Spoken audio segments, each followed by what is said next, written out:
Au commencement était le sable des origines, le sable du désert avant le désert, de la mer avant la mer. Au commencement était le sable avec ses innombrables grains, et ces innombrables grains flottaient dans le chaos des origines. Dans le chaos des origines, il n'y avait que du sable. Un jour ou une nuit entre chien et loup, peu importe, car dans ce chaos, il n'y avait encore ni jour ni nuit, donc ni chien ni loup, et donc rien entre eux. Un jour donc, l'inattendu survient. Deux grains de sable s'entrechoquent et une étincelle jaillit. Cette étincelle fait fondre les grains qui se mettent à rougir, rougir tant et si bien qu'ainsi naît, avant le jour et avant la nuit, avant la mer et la terre, le feu. Et devinez ce qu'il advient avec ces deux grains de sable et ce feu.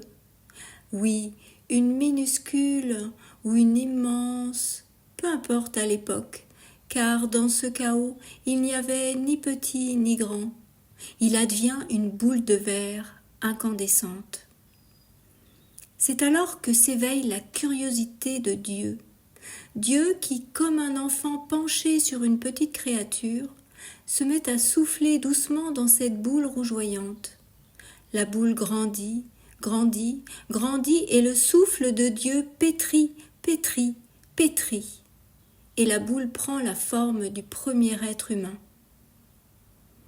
Dieu reprend son souffle. Dans un crissement ardent, des milliers de grains de sable se mettent deux par deux, se frottent, se frottent, se frottent. Des milliers d'étincelles jaillirent. C'est la première aurore. Alors Dieu sourit et donne son souffle. Toute la journée, il souffle, il souffle, il souffle jusqu'à la dernière des minuscules boules de verre.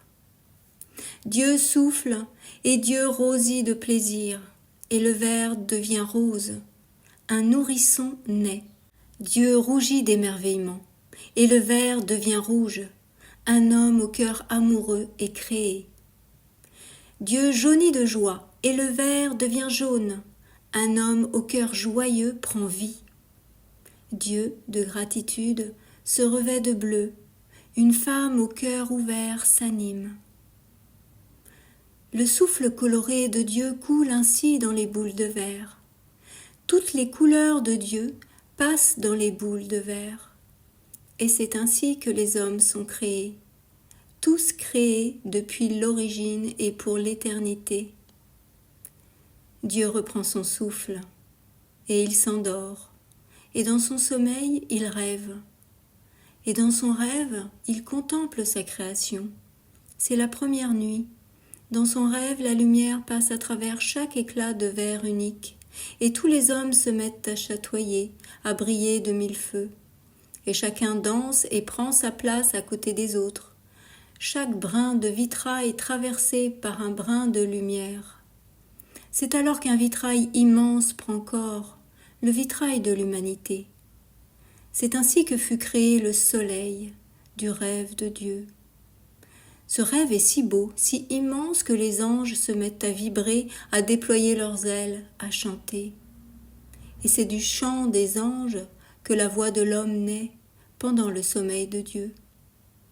C'est pour cela que l'on raconte que, jusqu'à rendre son dernier souffle à Dieu, l'homme n'a qu'une tâche à accomplir sur terre, prendre soin de son vitrail, pour le rendre chatoyant dans le soleil, pour qu'émerveillés les anges chantent, que Dieu se réveille et que son rêve devienne réalité.